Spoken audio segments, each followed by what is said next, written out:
Well, welcome to Ogletree Deacons, Phillip Russell, and myself, Duke Mills. I'm the founder of WorkComp Solutions. And I'll give you just a quick, you can read Phillip's bio, so I'm not going to go through the whole bio, but I will tell you that Phillip and I have been dearest of friends for 20 plus years.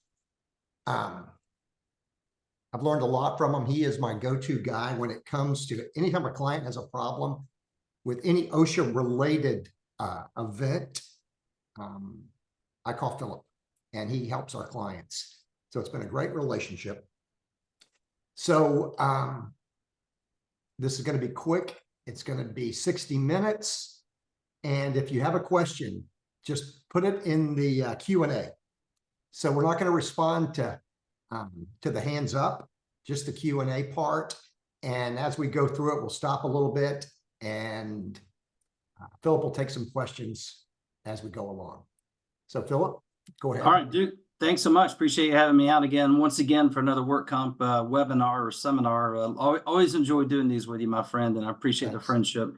Yeah, as you mentioned, those of you who don't know me, I'm with the firm of Ogletree Deacons. We're a national, really international labor and employment law firm. All we do is represent employers in all things related to hiring humans. So if you don't want to have employment law issues, don't hire humans, which I guess with AI, maybe you got that chance coming up soon.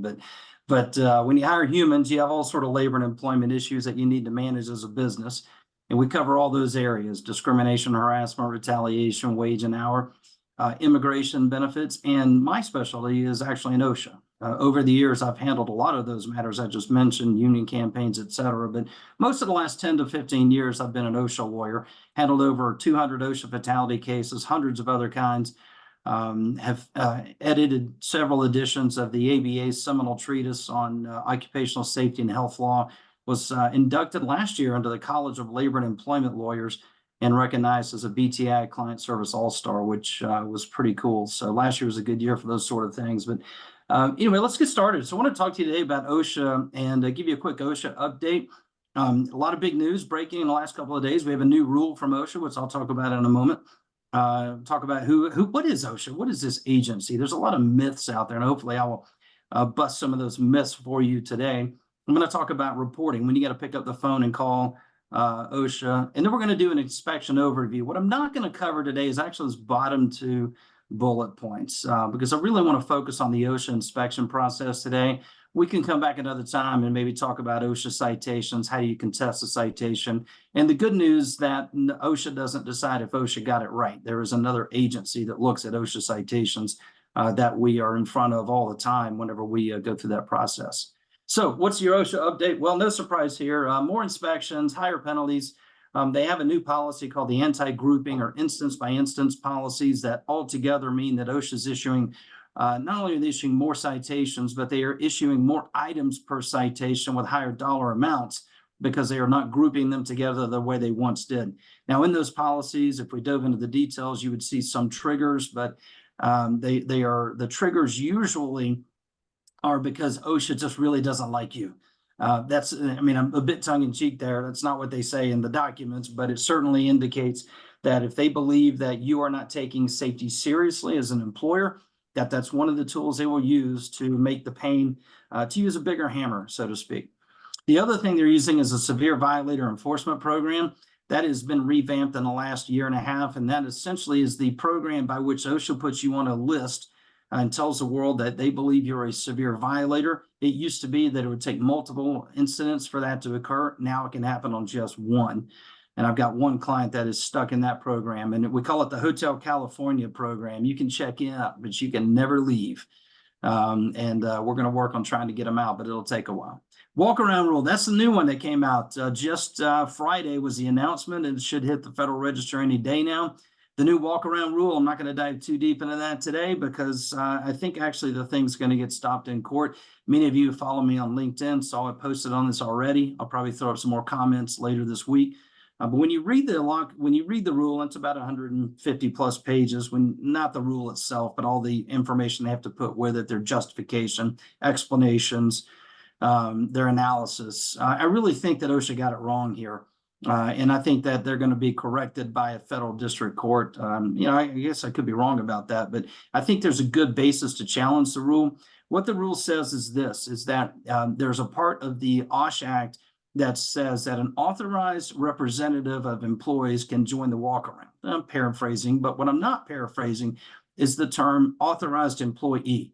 That has for decades been understood to be employees authorized representative is somebody authorized or an organization, usually a labor union, authorized by under the National Labor Relations Act procedures, which have been in place again for decades. Well, OSHA here essentially is saying, yeah, we know that the National Labor Relations Act is there, but we think that Congress here intended to create a separate pathway for employees to have an authorized representative independent of the National Labor Relations Act. And so we're going to pursue this rule and allow the compliance officer to make a determination that it's reasonably necessary for someone with, quote, special skills to join the walk around.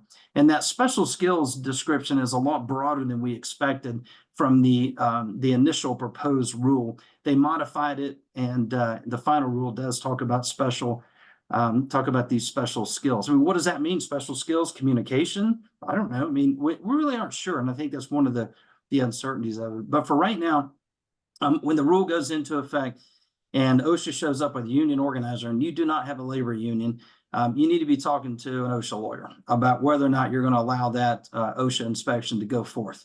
This is one that for me and my clients, I'm having conversations and meetings today with one client about what our strategy is going to be. We are going to consider requiring OSHA to get a warrant if they want to bring somebody on site that is not an authorized representative of the employees, because we think the rule won't stand. I also know that some business groups are going to be challenging the rules, so stay tuned. Heat illness, another hot topic here. Sorry about that, but I like dad jokes lately. But so anticipated, I think we're going to get it soon. But I've been saying that for a year and a half, almost 2 years now. So, we spent all OSHA lawyers in the country kind of gather once a year at an American Bar Association conference. I spent a lot of time with Doug Parker, talking fishing mostly, but some policy. It'll be interesting to see when we get this. There's been a lot of talk about it, a lot of smoke, but no fire. So we'll see what happens soon. The election, you cannot underestimate how much it impacts these things about what agencies do and don't do. The election will have a tremendous impact on whether or not Doug is even in the job he is. I mean, and by the way, Doug Parker is the Assistant Secretary of Labor for Occupational Safety and Health. He's the head of OSHA. Let's just cut to that chase. So what are some things you want to learn today? So some of the key concepts here: OSHA is not law enforcement, so there's no Miranda rights for employers. We'll talk about that. OSHA can only inspect with a warrant or consent, with rare exceptions. And those rare exceptions, I've never even seen one. Duke, you got your hand up. What do you got? Yeah, I got it. Yeah. So Rob Garrett posted a question while you were going through the last slide. Is there anything new on the emergency response rule that has been going around recently? Yeah, there is something on that, but that's not something I've dove into because I don't have a lot of, it really applied only to the emergency response community, and I don't do a lot with that. So, you can follow up with Duke or me and we'll get you more. I've got one of my partners who has really been deep into that in another one of my offices. So I can't answer that question, but I've got somebody that can. Thanks for the question, Duke. So we'll keep going. So employers. Rob, I'll respond back to you. Phillip will respond back to you via email. Yeah, we'll get back to him. So employers need to know what OSHA can and cannot do. That's a lot of what we're going to do today. But mostly I want you to think about how inspections can be an opportunity. Embrace it as an opportunity, to show OSHA all you did to make sure that you avoided the incident. OSHA's focus, though, let's not kid ourselves. It is to establish violations. It's, right. If I were in my office in Tampa, you'd see behind me the picture I've got of President Reagan and the 9 scariest words in the English language when OSHA shows up and says, hey, we're from the government. We're here to help. Yeah, but your focus really is on violations, and that still is true. Our job is to focus on avoiding or minimizing citation items. And how do we do that? Well, we focus on worker safety. But this whole process of going through the inspection really should be respectful, even in disagreement. I have tremendously strong relationships with OSHA, not just in Florida, but all around the country. And in the DC office, because I work hard to establish that reputation as somebody that takes safety seriously. So one thing I want to point out is OSHA's been around since 1970. It was created by the OSHA Act. But what's of note here is that at the same time OSHA was created, and I put on top of OSHA this other agency called the Occupational Safety and Health Review Commission. It is an independent agency. It's not part of OSHA. It's not part of the Department of Labor. It's not part of the Department of Justice. It's a 3-member commission appointed by the president, confirmed by the Senate, when those folks actually get around to doing it, because we actually only have one sitting commissioner right now. But they are the folks that decide, with the help of their administrative law judges, they're the ones that hear contested OSHA cases. So contested OSHA citations. That's what I mean when I say OSHA doesn't decide if OSHA got it right, and you should feel confident and comfortable in knowing the law, and don't be afraid of OSHA, because the review commission does its job well, and OSHA knows they're there. And OSHA, though, will push the rules from time to time. So that's why it's our job. I used to say, Duke, that I fight OSHA. You've noticed a change in my language. I don't fight OSHA. I just hold them accountable to the law. Sometimes they kick their own butt. That's up to them. All right. So I've already example. Never mind. Go ahead. You go, Duke. Can you give a quick example of the review board? Because I remember you told me a while back where you had taken a case of the review board. Yeah, the Occupational Safety and Health. So we call it the Review Commission, or OSHRC.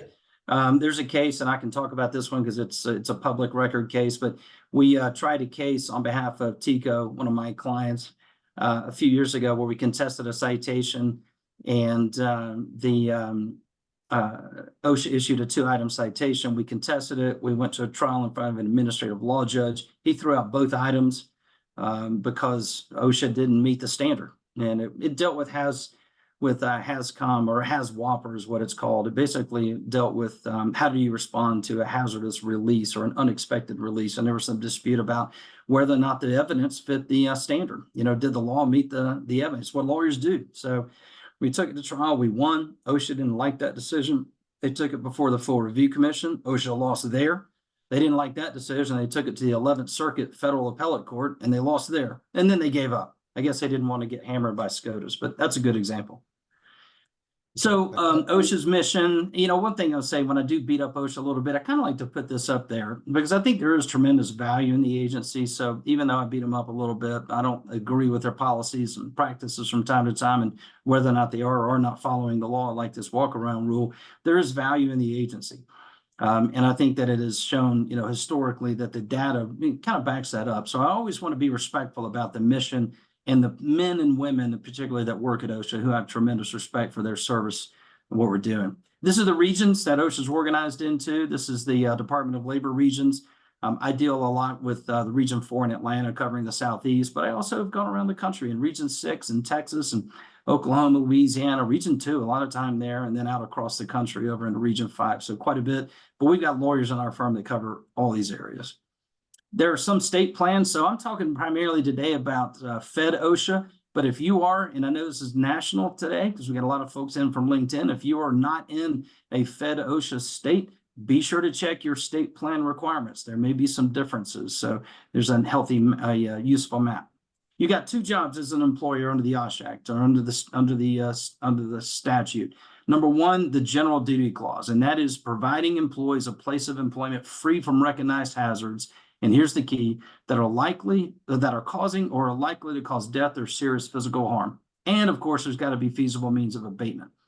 But the one you dealt with the most, that's the general duty clause. The one you've dealt with the most, however, is probably 5A2.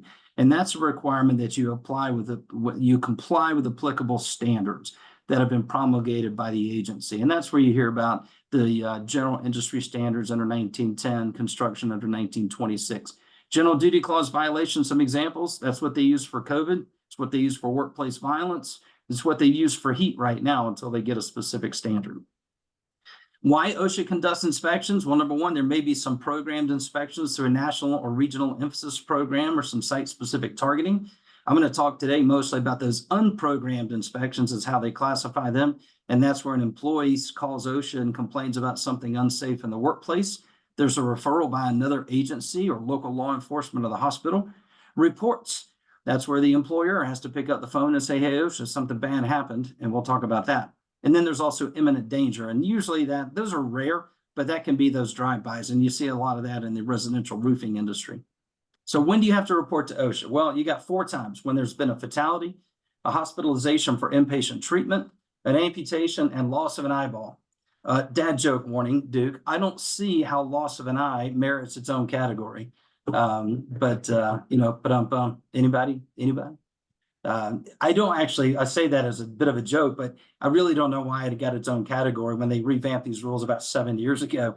But anyway, all of these, however, have to be work related. And I'm going to talk to you about a new rule today because I want to make sure that, what I do when I work with my clients on reporting, and you all have to make your own decision on this, but what I work with clients on is having a strict reporting requirement. And if you've ever heard the phrase, Duke, out of an abundance of caution, you ever heard that phrase? Anybody ever say that to you, Duke? I'll bet you it was a lawyer. And I'll bet you it may have been me even at sometimes in my career, but I've kind of figured out over the years that when I say to a client or a lawyer says to a client, out of an abundance of caution, well, that means I don't know the answer, but I'm going to give you the answer that's safest for me as the lawyer. Yeah, I got So you. we don't use that anymore. I don't use that phrase. I don't report to OSHA out of an abundance of caution. I report to OSHA when it's clear there's a reporting requirement because OSHA's got the burden to prove we had to report. So there better be some evidence that it's work related. So there are some issues of these three. The fatality is usually fairly clear. It's 8 hours from the fatality. Amputation, hospitalization. Let's talk about these two issues. So I do have a new rule for amputation. So it's a bit tongue in cheek here, but it actually, I think, fairly accurately illustrates the rule. What is an amputation? It's the loss of any human material, the best way to put it. It doesn't mean a laceration or a cut, but it does mean that if you have had something cut off, not your whole hand or your finger, but even the tip, that's enough. So how the new rule came about on amputations is about 1.5 years ago. I had a landscaping client call me up and say, hey, you need to know whether we should report this. I don't know if it's an amputation or not. First picture showed clearly a cut. Second picture, a little more gory, definitely bloodier, different angle, clearly still a cut. Third picture involved a Ziploc bag. Something was in the Ziploc bag. So new rule for reporting, if you got to use the Ziploc bag, it's reportable. So, a bit tongue in cheek, but I'm telling you, that's just the common element there. You want to make it easy on yourself. Don't worry about memorizing technical terms. If you need a Ziploc bag, that's probably time to pick up the phone and call OSHA. For hospitalization, it's got to be for treatment, not just observation. But how do you know? Well, what you can't do is you can't bury your head in the sand and pretend you don't know. You got to make some efforts to find out. But your trigger on your 24 hours is only once you find out about treatment. If the initial admission is for observation only, then that doesn't trigger the reporting the 24 hours. But the next morning, if you find out that overnight it was converted over to treatment, that clock starts once you find that out. Heart attacks or strokes. OSHA has a provision in 1904.39 that says if there's a heart attack, just give us a call and let us decide. I don't think that's accurate. I don't think that fits the law, but maybe it does if you have the underlying assumption that if it's a heart attack, it's work related. But if it's a heart attack in the break room or a heart attack when somebody hasn't even started work yet, even though they coincidentally are at the workplace, I'm not calling OSHA for that in most circumstances. But again, I guess I probably should have clarified, guys. I'm not giving you legal advice for every situation of all times. These are best practices and, general advice here. So, specific situations, you got to talk it through. A couple of days ago, I decided with a client that we would call in a heart attack because of the circumstances. So work related, spoke about that already. So preparing for an inspection. So you've made the report, OSHA's coming. Or maybe there's an accident, you're not sure to report, you're not sure if anybody else is going to call it in, because even if you don't report, maybe somebody else does. You need to be ready to go. And how do you do that? Well, let's start off with what the outcome is. What are we trying to achieve? I want, if there's been something bad that's happened, number one, I don't want bad things happen on the job site. I don't want people getting hurt. But if we're going to go through that process, I want to win. I want to minimize or avoid citation items. And, and I've got case after case I could point to. You, Duke, probably of those 200 fatalities, I bet 10% of them resulted in no citation at all. Not even on ancillary issues, because the employer was able to show what needed to get done. And I'll come back to that in just a minute about how you do that strategy. But here's what you do for preparing for the inspection. So we'll prepare for it. I'm going to go over the overview and the timeline, give you some rules, and talk about some mistakes and this rapid response investigation, which happens a lot. I said to you earlier, the Miranda style warning. So, raise your hand if you know what that is from personal experience. I can say that in a webinar, right? But in a room full, no, don't raise your hand. We all know it from the law enforcement shows, right? Everybody's seen Law and Order, and you get the rights, you know, hey, you have a right to remain silent. Anything you say can and will be used against you. Well, OSHA doesn't have to do that because it's not a law enforcement agency. They cannot put you in jail. Now, yes, it's true. There is a section, funny thing, Duke, is it's called Section 666E of the OSHA Act, and it does have a criminal provision, but it's a misdemeanor, and it's only after a citation's been issued. There's no arresting authority that comes with that through the OSHA Act. So OSHA cannot show up in an inspection and arrest you. So they don't have to read you your rights. So you need to know them. And you need to conduct yourself as if there was a warning that was issued. So be careful about what you say, be careful about what you do, and pause. OSHA's going to want to rush the process. You're going to want to slow it down because you can. And because that results in better presentation, development and presentation of evidence. Rushing things doesn't. These are the 4 things that if you forget everything I've said today, this is the slide I want you to focus on, because this is the slide that gives you 4 things that'll keep people safe. It'll keep people healthy. It'll keep OSHA away because nobody got hurt and nobody got exposed. So number 1, I want you to have a rule. So think about your job sites right now, whether you're in construction, manufacturing, doesn't matter. Think about the greatest hazards your workers face, your employees and workers for subcontractors. Do you have a rule that addresses? So do you have trenching rule? Do you have fall protection rule? Do you have, PPE rules? Whatever the rule, whatever the hazard is, do you have a rule? Number 2, do you train on that rule? Do you have an effective means of communicating the rule to employees? Number 3, what do you do for compliance? What do you do to make sure that the workers are following the rules in the training? That's usually a job hazard analysis, your walk around, your inspections, your audits, that sort of robust program. And then finally, enforcement. What do you do when someone breaks the rules? And it's okay to coach a little bit here and there, but at some point you may have to fire somebody to have a safer workplace. Because let's face it, you all know who they are. You could probably think of them right now. There are some folks out there on your job sites and in your facilities that are putting themselves and others in harm's way. And at some point, you've got to write them up. Use your progressive disciplinary policy to enforce your program. And of those 4, what do you think is the one that most employers struggle with the most, Duke? Which one do you think? I know what it is. Which one is that? It's gonna be on the enforcement side. It is. I've seen some of the best safety programs ever created on the planet. Great programs, great rules, great training, great compliance, and nobody ever gets written up for violating the safety rules. And the answer is, well, nobody ever breaks the rules. It's not really credible. Yes, they do, because right now, everybody on this webinar, you got somebody on a job site somewhere not wearing their PPE. So what are we doing about that? All right, so before OSHA arrives. Phillip, hey, can I jump in right there? Because Phillip taught me this lesson years and years ago. And we had a client, they were a steel erection company and fabricator. They were union erection. And they had a guy fall 32 feet. It was out at Disney. And the guy from OSHA was in there and he asked, you have fall protection safety program, you're doing job site and out, all of this stuff. And when he asked about do you have a disciplinary program? My client goes, yeah, I do. And he goes, well, let me see it. And the guy goes, the owner of the company goes, well, I yell at him or I fire him. And he goes, so you don't have anything to show me? And he closed his book and he goes, if you don't have a disciplinary program, as far as I'm concerned, you don't have a safety program. And that was the end of the meeting. And that's exactly how it works. And I use the example, I do a lot of contractors classes. I use this example, that Phillip had given me, was when I get ready to, if I'm going to Tampa or wherever, and I'm coming back on I-4, if I know I'm not getting a ticket, if the speed limit's 75 miles an hour, I'm doing 125. If I know I'm not, there's no disciplinary action. So I think that's the way they look at it, right, Phillip? Yeah, it is. And really the secret to this is that what I've given you all here is what I call the everything my client did to make sure nothing bad happens defense. It's also known as the unavoidable employee misconduct defense, but I think that is a poorly named defense, the worst named affirmative defense in all the law, because it has nothing to do with what employees did or didn't do, but it has everything to do with what the employer did or didn't do. And these 4 things, these 4 buckets or categories, this is everything you can and should do as an employer to keep workers safe. And if you do that, you can not only keep workers safe, but if something bad happens, you actually might get through the process with no citation. And I've had it happen, Duke, with mega employers with tens of thousands of employees, all the way down to a utility contractor with 13 employees who had a fatality in a trench, no citation. Why? They had all 4.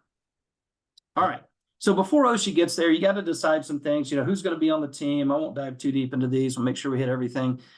Make sure you know what you're going to do about access. As I said earlier, OSHA doesn't have, just because they show you their identification, that is not a license. That is not a badge. It's not something that says I can walk around and do whatever I want. So you need to be prepared. And is the biggest problem I see with employers right now is safety teams seem to be okay. For most employers, although there's always some work that you need to work with the safety team to make sure they understand how this works too, because they don't face it all the time. They're working on compliance and keeping people safe. They're not thinking about government enforcement. But safety teams I work a lot with. But the biggest gap that I've spent the most of my time in training in the last 6 months has been training facility and job site managers. What do you do when OSHA first shows up? Well, we'll talk about that. But you need to have a plan ahead of time to make sure that you can sort of pause or limit the inspection. Why? Because you can. Because OSHA doesn't have the right to go in and just tell you to drop everything you're doing and start doing things like demonstrations and walkarounds and interviews without you being adequately prepared and represented if you want to do that.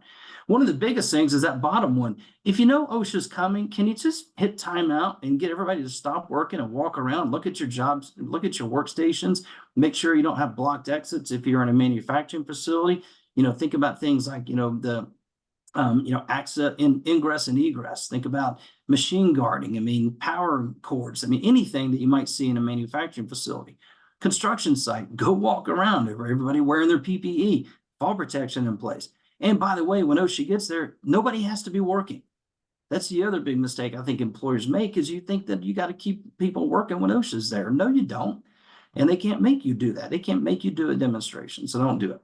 So what's management's role? I think I just talked about this a lot, so I'll move on. And by the way, we'll email out the slides to you guys. Duke, I'll leave that logistics up to you and your team, but we'll email these slides out to you guys so you can use them and reference them later. But, this is what, management needs to be ready to work with the safety and the legal teams to make sure we get through this process. But here's what I want you to do. This is really targeted towards those of you in management, but also in safety. But this is what I want to get to is how do you slow down this process? You're going to have a compliance officer that says things like maybe one of these 3 on the page here.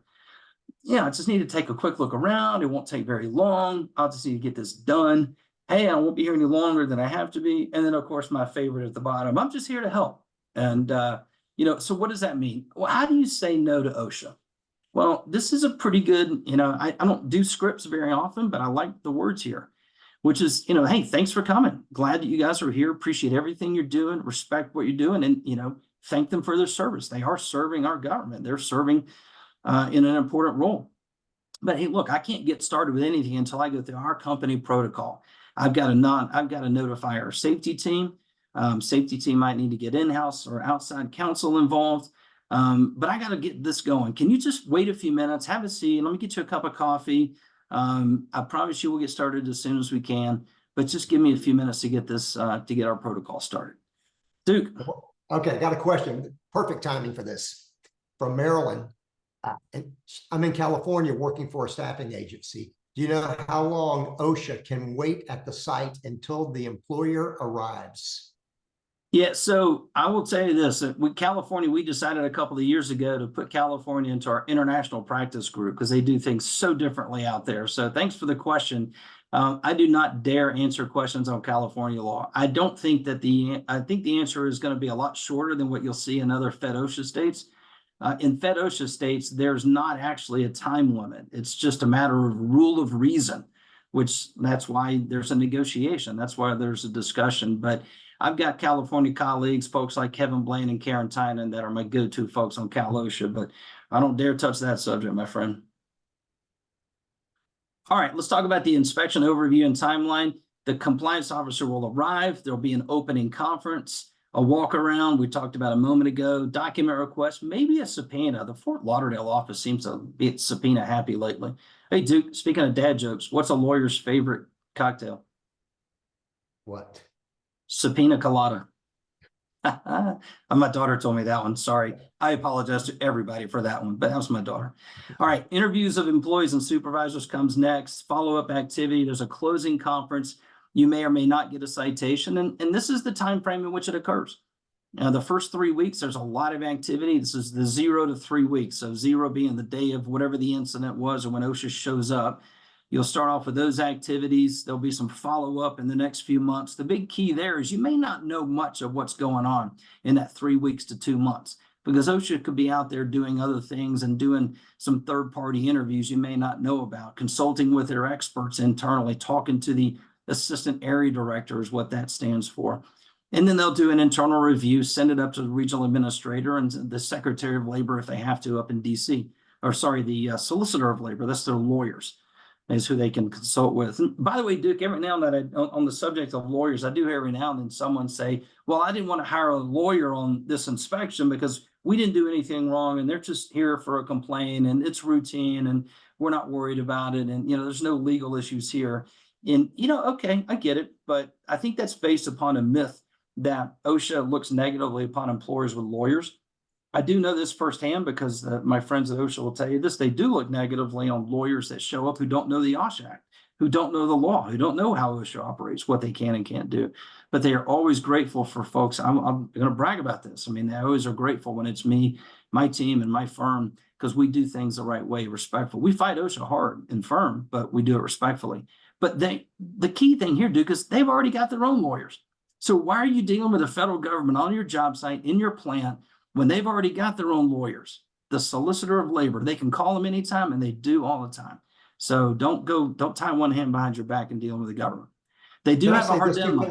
Can I give this example that where you help one of my clients? So they had a guy in a high lift, 80 feet in the air, and they were commercial or industrial sandblast painting company.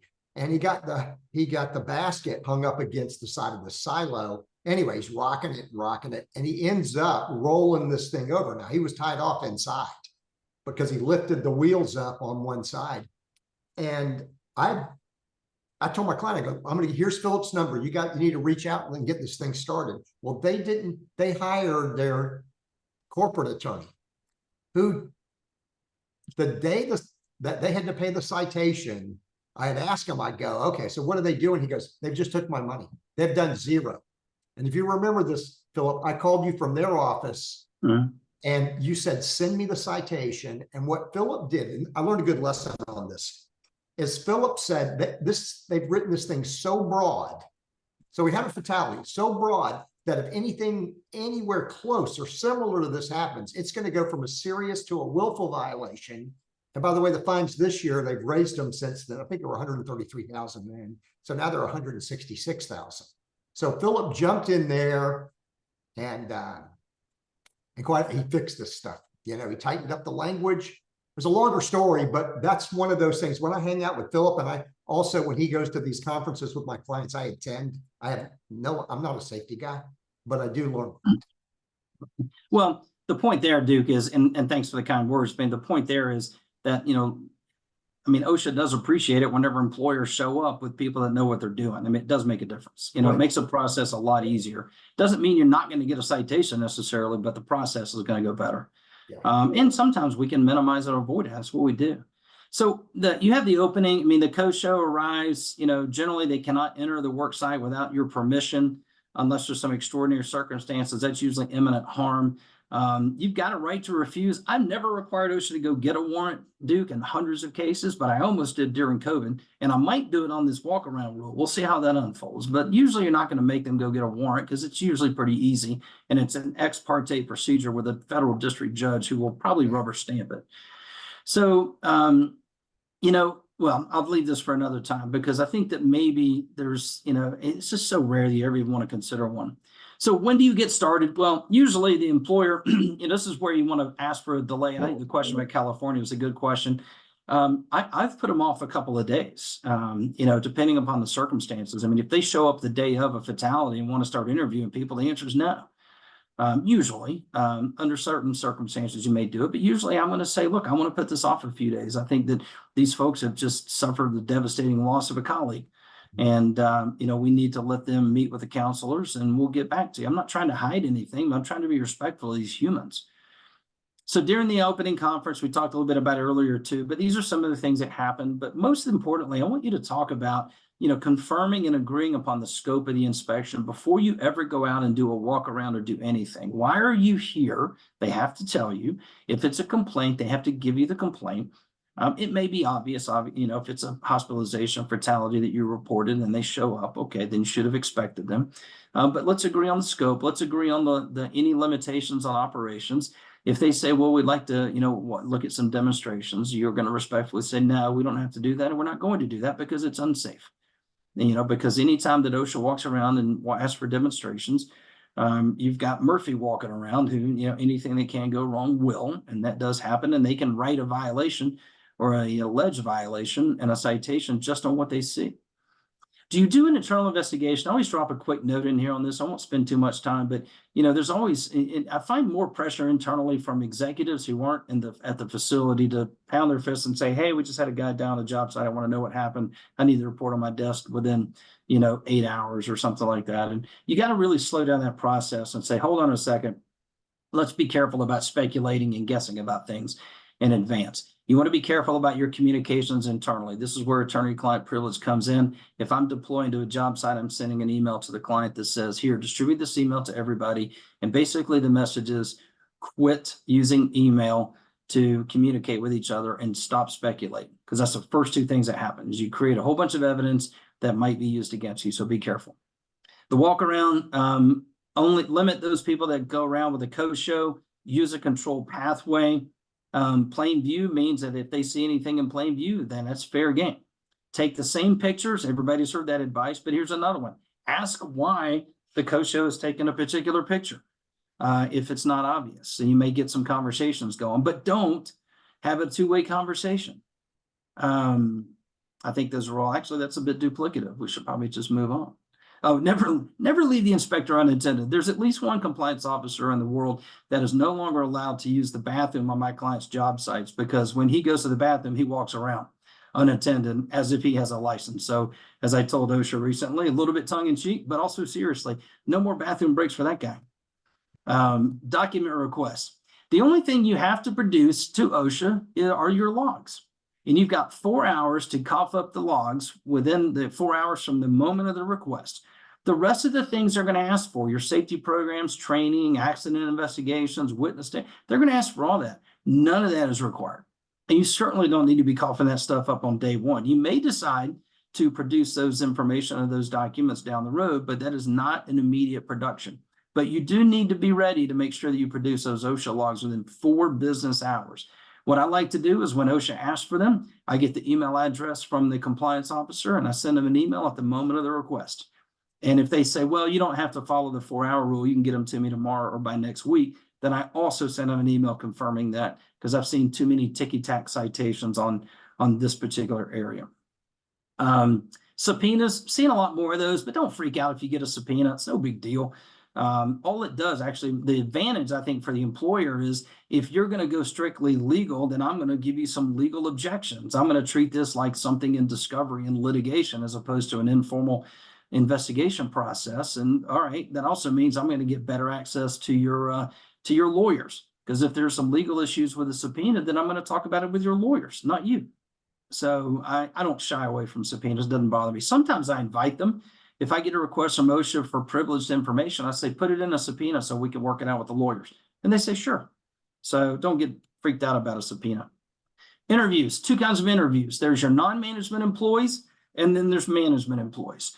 The biggest risk in any inspection is not preparing your non-management employees, because you've probably heard, rightfully so, that, well, OSHA has a right to privately question these employees, and it's in the statute. Now, there's some debate about whether or not that right belongs to OSHA or that right belongs to the employee. We argue on the management side, the employer side of the law, that it applies to the employee, and the employees have a right to decide whether they want to be questioned privately or not. I don't try to force my way into the room. I know some other lawyers do, and that's fine, I guess, but I've never done it. I don't like it, and I think it just creates questions in terms of credibility and creates a conflict from me legally. But what I do is prepare them.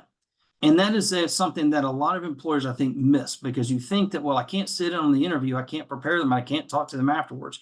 That is not right. You absolutely need to consider, how do you prepare them? And you start with things like, hey, you're about to talk to the government. You don't have to do it. It's voluntary, but we'd encourage you to do it. Make sure you tell the truth, and telling the truth means don't speculate, don't guess. If you need to look at a document, let us know. They're going to be taking notes during this interview. You know, whether you read or sign those notes is 100% up to you. They can't make you do it. He might browbeat you a little bit, but he can't make you do it. It's 100% up to you.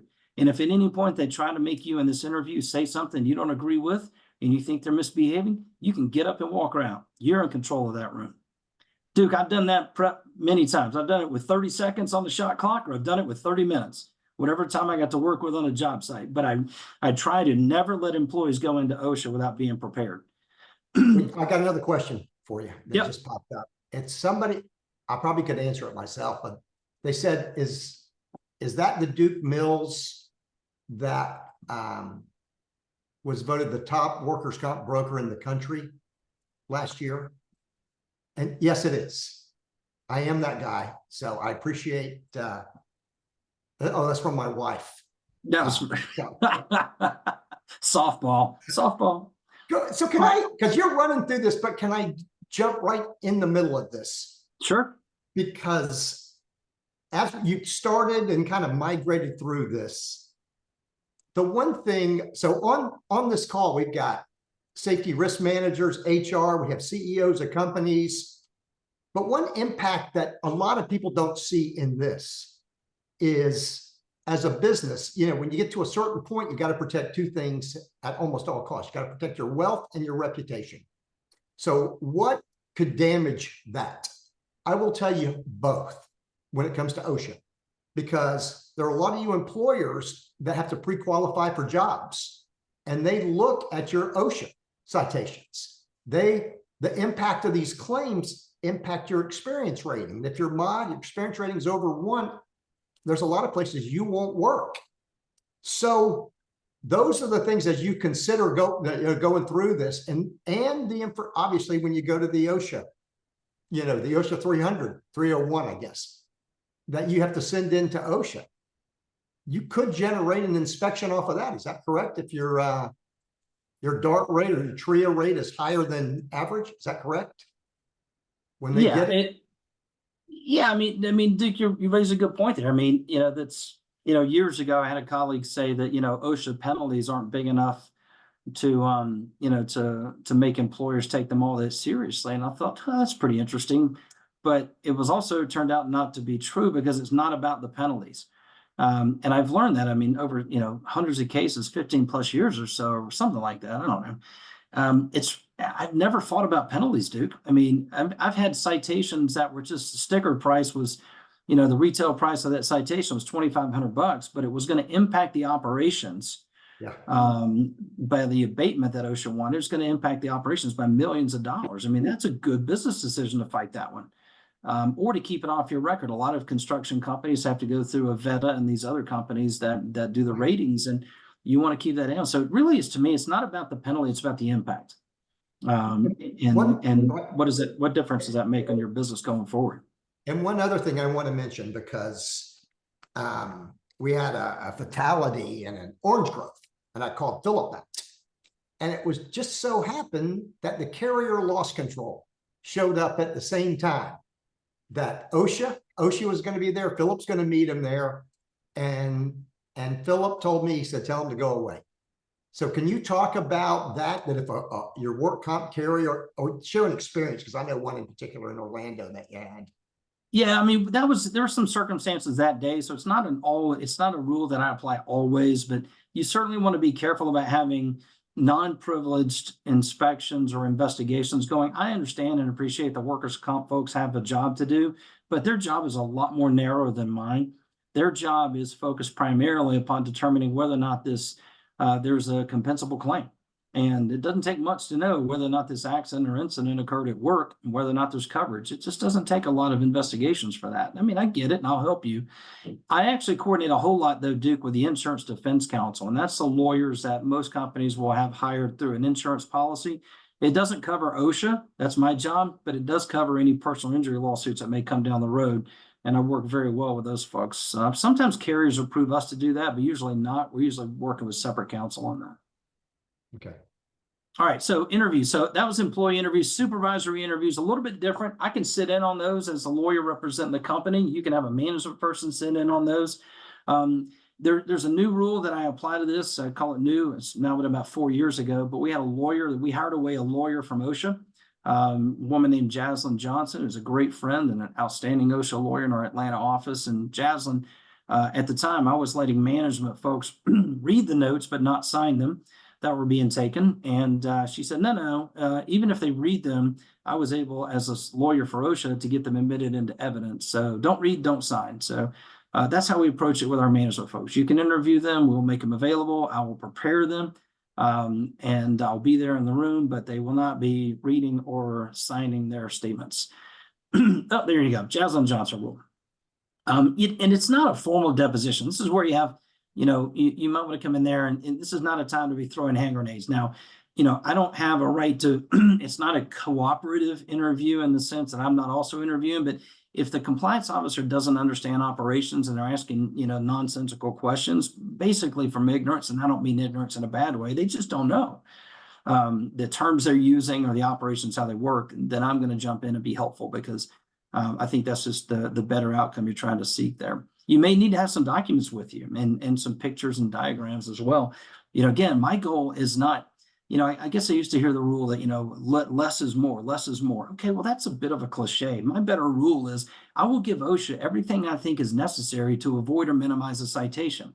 And Duke, I've seen a lot of times in these interviews, and especially right now, is that OSHA 2/3, and I'm going to get the stat wrong, but I'm going to downgrade it just a touch, but about half of the compliance officers for Fed OSHA right now have been on the job less than 2 years. Wow. Now that's what Doug Parker said that about 1.5 years ago at an industry conference, a safety conference. And I checked him a few weeks ago on that, and he said, yeah, it's tracking about that. I mean, it's they don't make that public, but he talked about it public. And what you're seeing is a lot of compliance officers on job sites right now that are just operating not from history or experience or background or skills or training, but from checklists. And so you're seeing a lot more citations. You're seeing a lot more, kind of blurring of the lines about what they can and can't do because they just don't know. And so you have to be very. Right. Yep. So Matt has a question, as long as we're right here, about the interviews. And he goes, and I guess he's looking for confirmation from you. I tell workers when their interview is complete, not to sign the CSHO's notes, but draw a line after their last written word to the bottom of the page so the CSHO cannot add anything. I mean, look, so here's the thing. It's actually, if that's somebody in management directing an employee, it's not the management person's decision to make. The employee has the authority to make that decision regardless of what you say. I would be careful about telling an employee what to do about whether to sign or not sign or how to mark it up, beyond simply saying what you do is up to you. Now, let me explain to you what happens with our management folks. Our management folks aren't going to read and they're not going to sign. They're a little bit different than you guys because they have management authority and that just works differently under the law. It's not because I like them any better than you, but you have more rights than they do, and that you have a right to be in there by yourself and you have a right to not sign this thing. You don't have to read it if you don't want to. The management guy has to listen to me. You don't. The reason why you do it that way is because there is a concern about retaliation. And if somebody were to say no or to refuse your directions on how to do that, I'd be careful about that. So I'd be careful about that approach, but I get it and I understand it, but I'd be careful about telling employees exactly what to do with the notes taken by the COSHA. Oh, look at that. As if on cue, there's a retaliation slide. So you can't retaliate against employees for engaging in any protected activities. And that's in part based on their participation in an OSHA inspection. And that's part of the prep that you do with them, Duke, is you say, look, before you go in there and sit down with these folks from OSHA, I want to make sure that you understand that, you know, that there's nothing that will happen to you at your job. Your job is not on the line in any way, shape, form, or fashion. It's just not. And, you know, you also cannot be cited by OSHA. So those are things that let's be very clear about, because I want you to be more comfortable going in there than not. Now, I do applaud the effort of whoever asked that question, Duke, of at least trying to be helpful to the employee. And I get that spirit of it, but just be careful about that, because I could see an 11C claim arising if an employee says, well, I don't have to do what you told me to do, or using that in some way against you down the road. So be mindful of that approach. But I'm going to let's just pause for a second here, and then we're going to cover the last subject. And I'm going to talk a moment about citations, but and sort of tease that subject for another time. But when you think about this whole process, you know, the reporting, the opening conference, the whole process has to occur within 6 months from the alleged violation. So it's not, you know, some people say 180 days, and I get it. You know, lay people and actually normal human beings, other than lawyers, would think 6 months and 180 days. It's the same thing. Well, it actually isn't the same thing. And occasionally there's a few days here, you know, one way or the other that are important. But the statute says 6 months. So OSHA has to do something or nothing within 6 months of the date of the alleged violation. Where you will find the biggest risk in this whole process, Duke, I think, are the interviews. I mean, I really do. I think that the walk around, people talk about it a lot. It gets a lot of attention because of the plain view. But where I see the greatest harm coming is these bells that get rung that I can't unring. So that's why I really strongly prefer folks to call, you know, when OSHA shows up, or if there's been an incident you have to report, or if you know OSHA's coming because of a complaint. I can do so much more, my team and I, to help you during the inspection process than if you wait on the citation to be issued. It's not that I don't have any tools in my toolbox if I don't get involved until the citation gets issued, but I just have fewer tools. And it's just a little bit harder to work at that point. If we're going through it's one of the few areas in the law, Duke, where you can actually control the creation and presentation of evidence, as opposed to just dealing the cards that were dealt to you. So one thing I would encourage you all to do, whether it's me or anybody, just, you know, get your strategy in place, you know, the moment that you know OSHA's coming, or that they've showed up if you don't know they're coming. And that happens sometimes too. But get your strategy in place. Don't wait and see. And don't just relegate this to, well, we didn't do anything wrong, I'm not worried about OSHA being here. You know, you're in an environment right now where they are intent on, you know, writing as many citations as they can and as many items as they can, and leveraging as much pain as they can. So, you know, get help and go through that.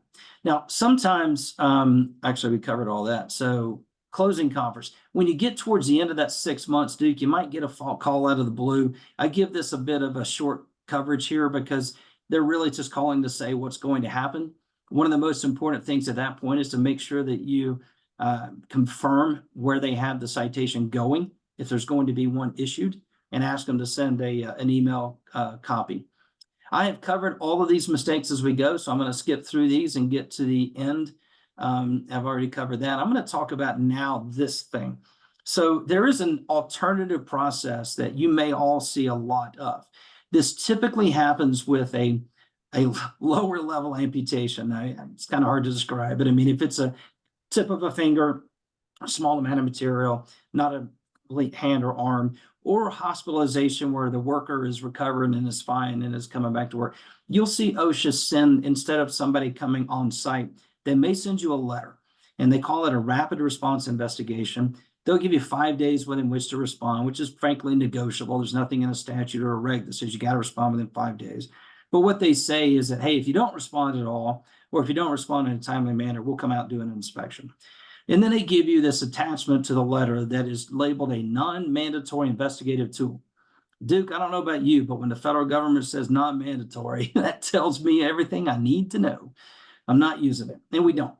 What you do, a better approach, is to submit a narrative letter where you talk about the safety programs and rules, employee training, compliance efforts, your discipline. Then you talk about immediate and sustained corrective actions that you've implemented after the incident. But you also talk about, you know, you don't use it as a time to, you know, it's not a counseling document. You know, when you want to present the best. And by the way, you notice what I did here, Duke? Those are the 4 things I mentioned earlier. You want to use that opportunity. And if you just follow their form and fill it out, you won't touch on those. you won't present yourself, your employer, as a company that gets it and takes safety seriously. So there's a Right. better way.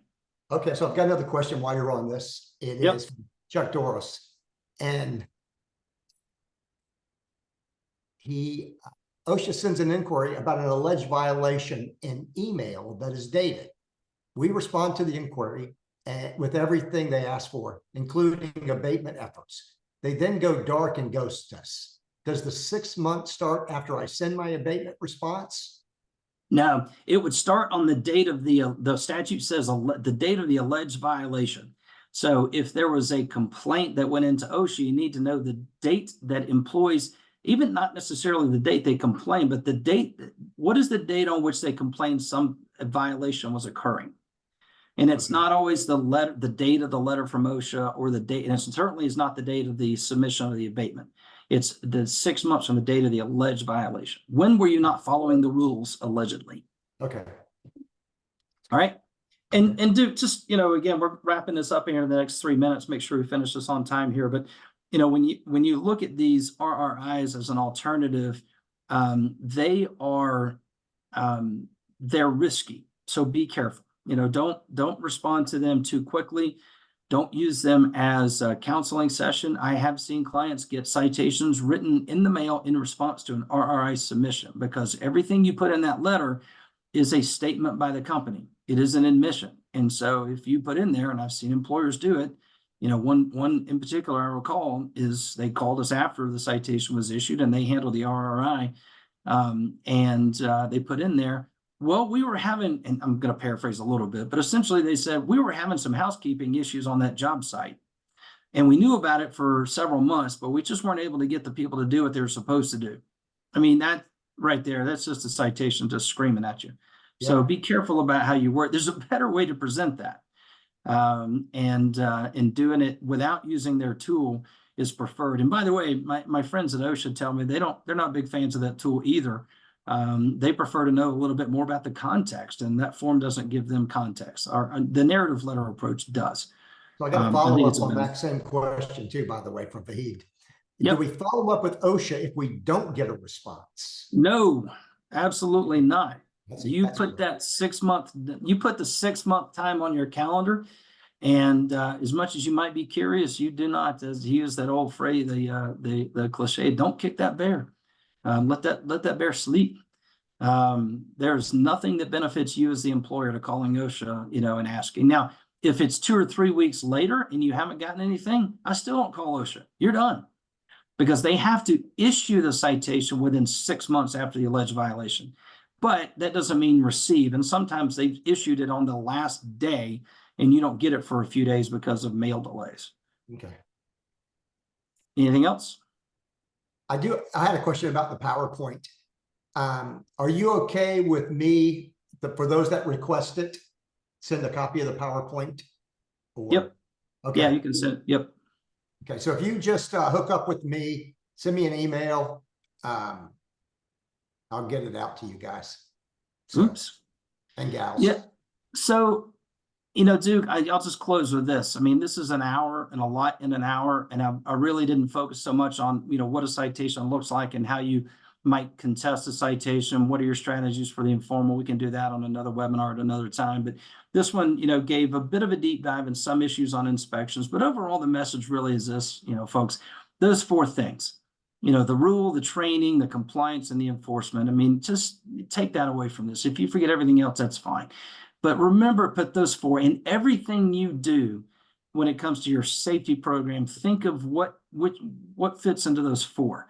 Every time you deal with the agency and they ask a question, then you want to think about those 4. And again, my rule in dealing with the agency isn't whether or not they ask the right question. Sometimes these inexperienced and poorly trained COSHOs, the new ones, don't know what questions to ask. Well, I'm not going to wait on them to ask the right question. If they don't ask about training materials, I'm still giving them training materials, because I want to be able to establish all 4 of those elements in my client's favor to avoid or minimize those citations. But more importantly, you do those 4 things and you don't ever have to deal with me. You don't have to deal with OSHA, because you will keep people safe and healthy on your work sites, and that's what really this is. all about. So Duke, thanks for having me out for another program. I'll hang around Yeah. for another couple of minutes here if there's a few more questions to follow up. Yeah, so somebody just asked me for my email address. If you go to WorkCompSolutionsFL, then you could track me down there. Hook up with me on LinkedIn too, because just like Phillip does a lot of posting, I do too. And so I like to give examples. I'm really more of a storyteller on, but you know, they're all relatable to businesses. So hook up with me on LinkedIn, hook up with Phillip on LinkedIn. Yeah, the and my other final thing is, Duke, I've done a lot of this in-house training. 3 weeks ago, I did a 3-day in-house training program for a national client safety team. We took this material and stretched it out over 3 days. I'm doing it again next month for another client. So there's an in-house version of all this where we go into deeper dives, and always happy to offer that for folks. Because I want to make sure that we do the best we can to make sure and be as helpful as we can to employers out there and dealing with this agency that there's a lot of myths. And I hope I busted some myths today. But anything else? Any other questions come in, my friend? No, I've got some people just asking for email address, but I'd like to do a little self-promotion about our company, about how my clients, when I'm telling you they love me, Phillip, you know that, right? So